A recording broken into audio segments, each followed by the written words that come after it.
Hello everyone, and today we're going to talk about this beautiful, improved by me, GTX 760. So, I once did a video about repairing two of these. Well, actually I only repaired one of them. The other one, which is this one, it has a dead HDMI port, and that's about it. And sometimes it only runs at one PCI Express lane, which I later figured out for it to need it all, like... You can make it run at all 16 lanes if you just put it like this into the slot, like slightly tilting it. Then it runs at all 16 lanes again. That's like, there wasn't anything else wrong with the card. So this one's, 760 OEM. So you can see the display port is missing, our fourth memory channel is missing, which means this is a 192-bit 760, which means it has its own category on HWBot. This does not go into the same ranking as all the normal 760s, which have a 256-bit memory bus. So this thing was incredibly easy to win rankings with, because there's only 3 people that ever subbed this for most things, and only one of them was actually trying, but was still bound by the air cooler. So me having access to water cooling and phase change sub-zero cooling, well, we're gonna take a look at the scores on HWBot at the end of the video, but you can probably imagine how it went. So, let's talk a bit about the card itself. This is obviously modded, as you can see. I also was very bored with my adding, as you can see. So mainly the mods are not all that extensive, but also because this PCB is it's very small. It's kind of a small card. There's not that much stuff to mod here. So basically, how the card comes stock is these SMD polymers don't exist. They come unpopulated, and instead you get these caps on the back as through holes on the front. So what I did was pull the caps, then install these SMD polymers, install 2 more SMD polymers on the back here, and then put the caps I pulled on the back of the card, because now the front's obviously blocked by the SMD polymers. Then I also populated more behind the core, because the stock card, actually I can just show you the other card, which is still unmodded. Give me a minute.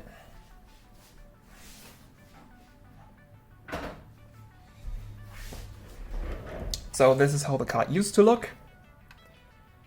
And as you can see, the back of the core is kind of empty, and here it's filled in.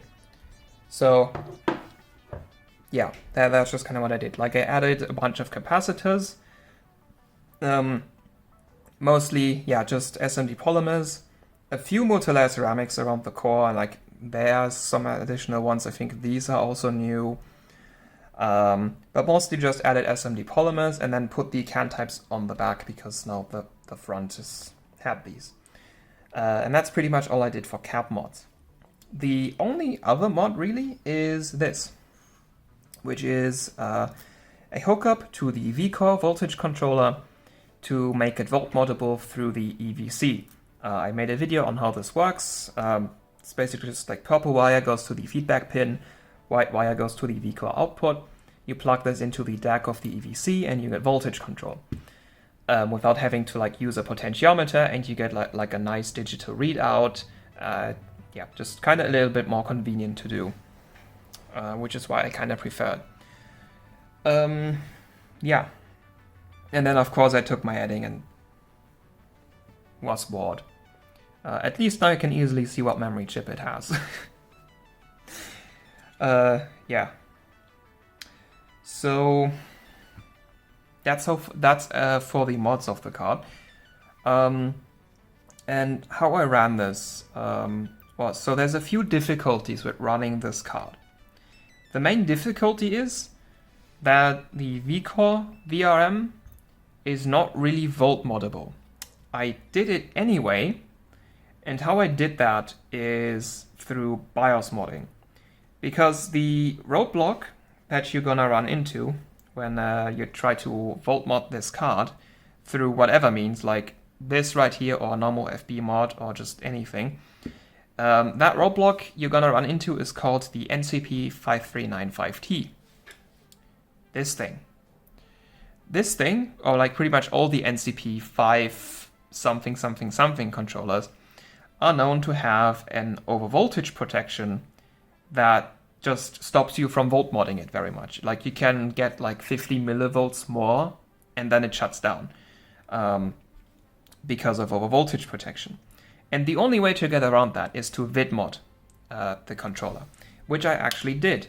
So the vid circuit is like around here-ish, these resistors, and then I think these resistors are also part of it.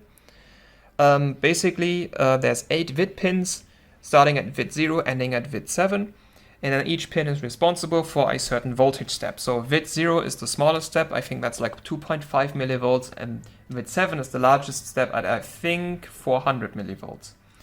And if you place a resistor that I think that deactivates the voltage step, and if you remove a resistor, or more like, it does work like that. So basically there's a VCC trace, and if the pin gets connected to VCC, it disables the voltage step. If the pin is not connected to VCC, it enables the voltage step. So basically you connect every pin except vid 7, you get 400 millivolts output.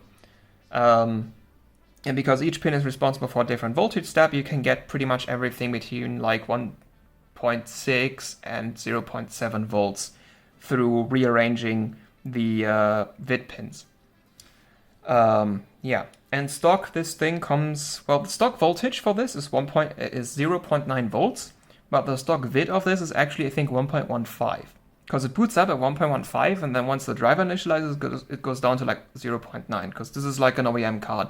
It comes at super low clocks, super low power limit, just anything. Like, even the RAM is like only 2.8 gigahertz effective, which is like GTX 650 level.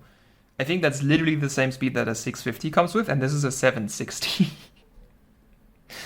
Like, this is using the same GPU that was the top end of the 600 series, and this comes with the same memory clock as a 650, which was like the lowest of the GTX cards.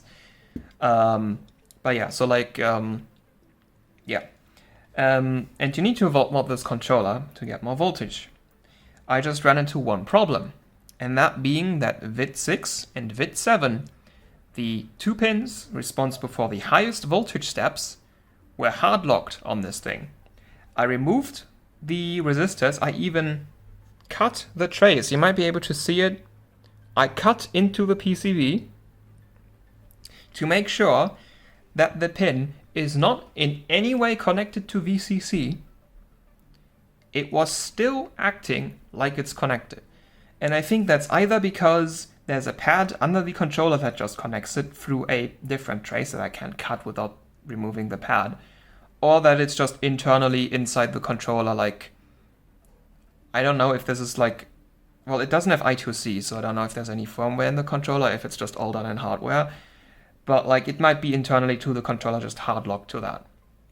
So basically I couldn't increase the vid past like 1.25, 1.3-ish, which was still better than 1.15, but like on water, like Kepler loves voltage, and if you have enough cooling, you can like run 1.45 volts into these things.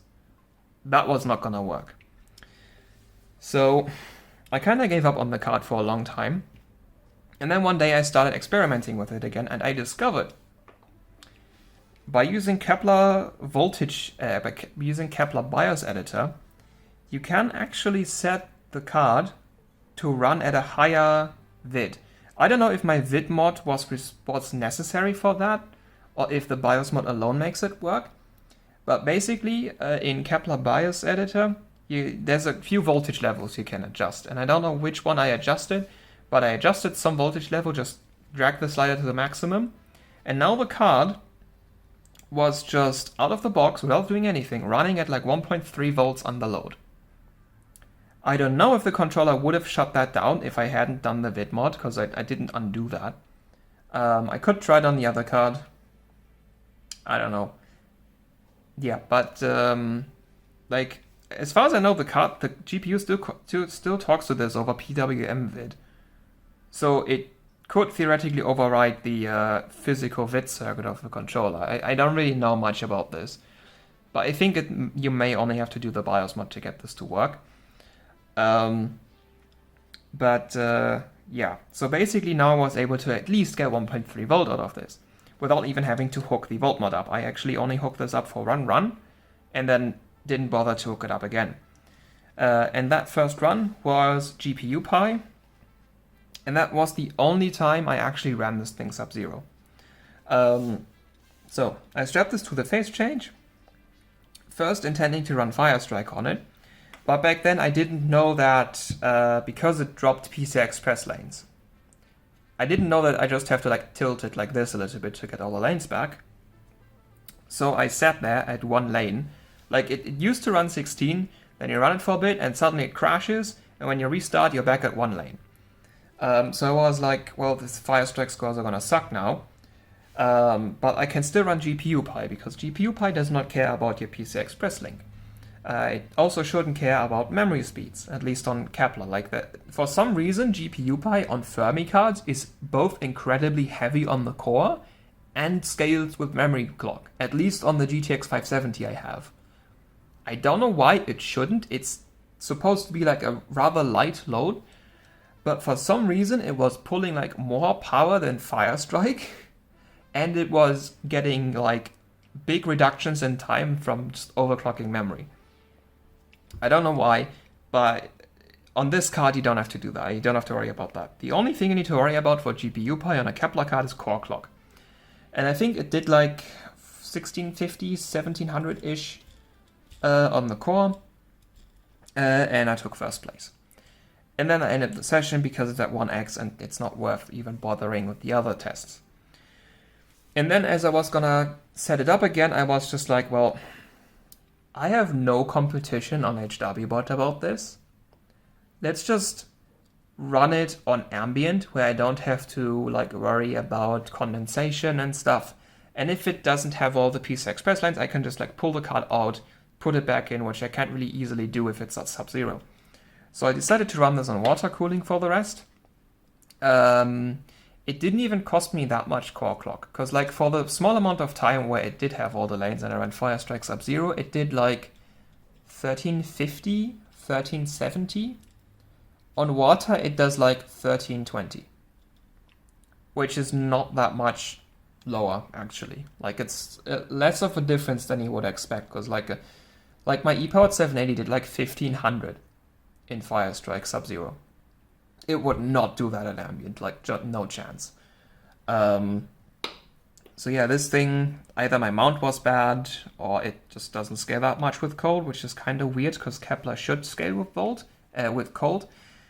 But yeah, core clock wasn't all that lower, and I have basically no competition on this, so I was just like, I'll just run it on ambient. Yeah, so I did Firestrike, I did 3 Mark 11, and I think that's it. Yeah, I think that's all I ran. Like all the different versions of it, but I think that's all I ran.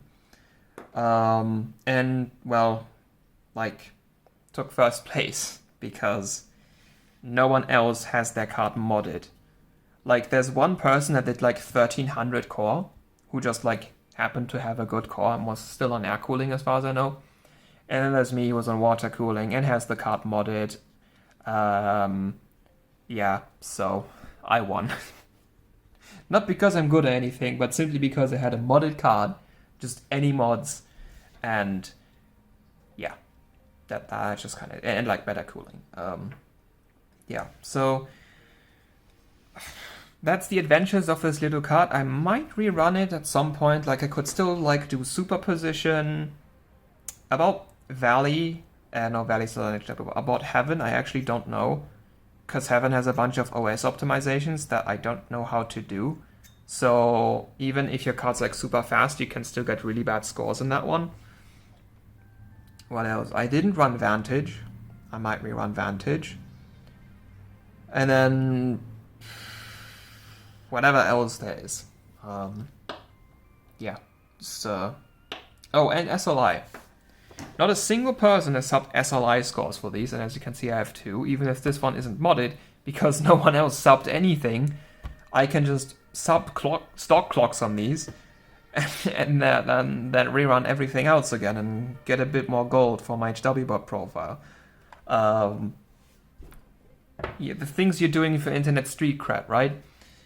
Anyway, I think this has been enough rambling about the card now, so let's go to my PC and let's take a look at HWBot and the scores themselves and ramble on a bit more about that. So here we are on HWBot, and here's the first score. This is the one that was sub-zero, so GPU pi, 52 seconds, and if you see, everyone else is over 1 minute, so yeah, pretty good thing. I guess I got a little bit more voltage than 1.3 then. It's been some time. So yeah, this is what it looked like for Sub-Zero. Like, this is the image you saw on the community tab. This is the other side of it. I didn't do the adding thing yet at that point. But yeah, so that's just GPU pi. So I was running at 1646 core. That's actually slightly overclocked memory as well. And yeah, it's... Oh, you can see I was... Okay, not at 1 lane, I was at 4 lanes. And also, like, this is one of the first steps I did on my new test bench. With the Apex and the B-Die RAM and my 8700K at 5.3 now. So that gave me... Well, for GPU pi, it shouldn't have done anything, but yeah. So that's that. Here's Firestrike.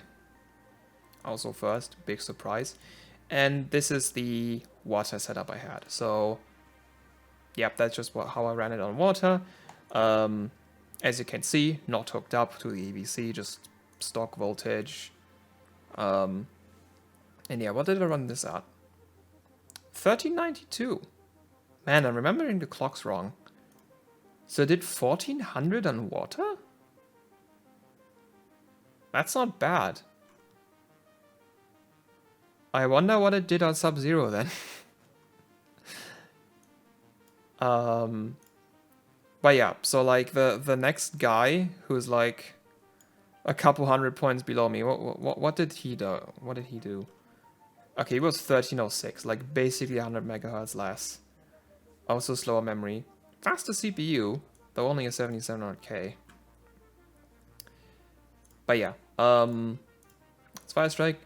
Firestrike just GPU score. I'm the only one that ever subbed it, so yeah. Firestrike Extreme. Like, this actually only ran at 1320. Huh. Okay. But again, similar story. Like, still a rather sizable gap. Also, this was with my... This is Seal 16 now for the RAM. The other one was Seal 18. Yeah. Firestrike Ultra. This one I did not win. Why did I not win this? So you see how I have 1.5 gigabytes of VRAM, and the other people are having 3 gigs of VRAM. And Firestrike Ultra is a 4K benchmark. So even if this person is only at like 1110 core, and I'm at like 1320, that person still wins because 1.5 gigs is just not enough. Like, yeah. But then 3D Elite Mark 11, like, entry, extreme, performance, same story, same settings for everything, took first place again. So, how much gold do I have now? 12. You know, it's going up. I wonder what the 760 192-bit ranking now looks like, because I have like this customized, yeah, Yeah, I have like this customized country flag so you can see what everything that I took. So there's a few more things like the older 3D marks and Vantage and Ice Storm. Well, that's more CPU test. Yeah, Ultra I didn't take because of the VRAM thing. Like, there's a few more things I could sub. Also, the 1 hour completion on 32 billion. I was considering to do it, but then I saw how long the others took, and I'm still gonna be at like, 50 minutes at least. I'm not doing that. Yeah, so there's a few more benches, but like you can see the Commander Soyo flag is spreading across this ranking. So yeah, and the thing is, if we look at 2 times cards, there's one Geekbench compute sub, and everything else is empty. Nothing. So if I run my second card in SLI, that's gonna be even more. Like yeah, it's literally just gold farming with this card. So even though this wasn't really, this didn't really go as I planned. Like yeah, overall the card is kind of a bit boring. Like the core clock didn't go that high. The lane thing is very annoying. The modding didn't go as I planned. Overall, there's not that much to mod on this PCB either. Like, the one thing that I could do is like overvolt the memory, but my memory clocks are actually already pretty good. Like, this is not the best it could do. Actually, what did I have it on? Only that? Huh. Because it was able to do like 2000. It only does that for a little bit. Because like once you run it for a while, it loses memory clock. So you have to do it like a wider way. You start a session, you pull it down, and then you immediately get your score. Which is actually how I won cheap-ass chips on the NVS 300. Well, not really. Well, I was in first place. Or was I? No, I wasn't.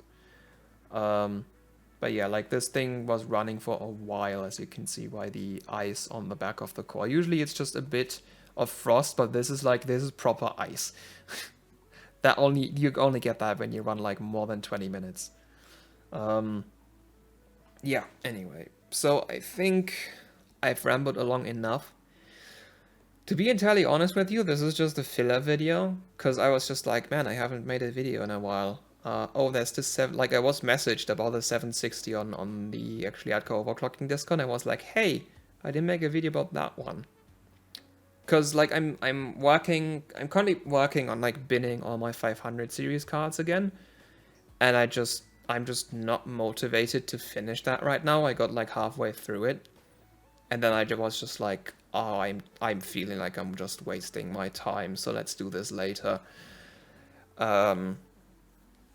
So yeah.